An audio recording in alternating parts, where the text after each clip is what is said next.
From this point going forward, my predictions might end up, they might have had some new life breathed in them. Where I thought I might have been wrong was I had Oklahoma and Oklahoma State moving over to the SEC, and, late last week over the weekend, it looked like I was going to be wrong and they were going to go to the Pac-12. Well, now we know that's not happening. I don't think this is all over and done with yet. I think Oklahoma and Oklahoma State could still talk to the SEC. Is it their ideal situation? I don't know. Obviously they preferred to be in the Pac-12. Are they hoping that they can still get in the Pac-12 in the future? I don't think that they're committed to making the Big 12 last.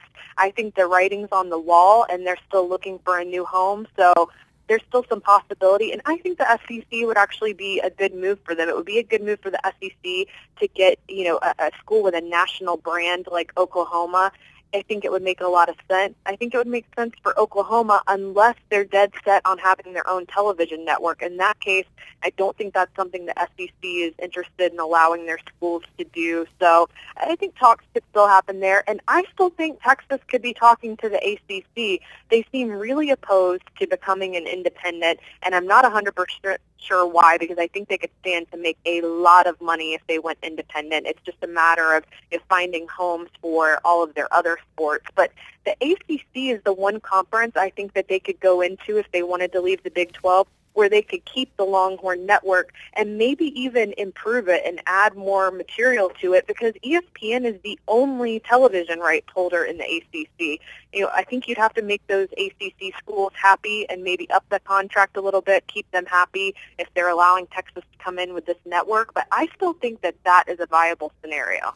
When you mention Texas, and you talk about the ACC, now my mind immediately goes to what longtime college football fans go to in any of this realignment. Oh yeah, I think Syracuse, I think ACC, I think of upstate New York, and I think of the ocean and the beach. Yeah, absolutely. Or Pac-10, Midwestern schools going to the Pac-10. I mean, I have to get past all that. So I will. Give me a second. Okay, I'm past it.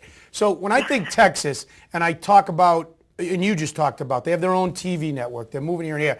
I guess using Texas as an example, my question is, how much does Texas care about, as this article in Forbes.com points out that Patrick Risch wrote about the Longhorn Network, small Oklahoma markets and all this, how much does or should a school like Texas care about those rivalries with their other regional schools and maybe working to have those schools piggyback off of them to whatever conference they go to? Do they care about that, and should they care about, or is it college sports and college football become such a major business that we got to get ours over everything else? I don't think they care about it to the same degree that fans care about it, because for the most part, schools like Texas, Florida, Alabama, Penn State, Ohio State, no matter who they're playing, those schools sell out.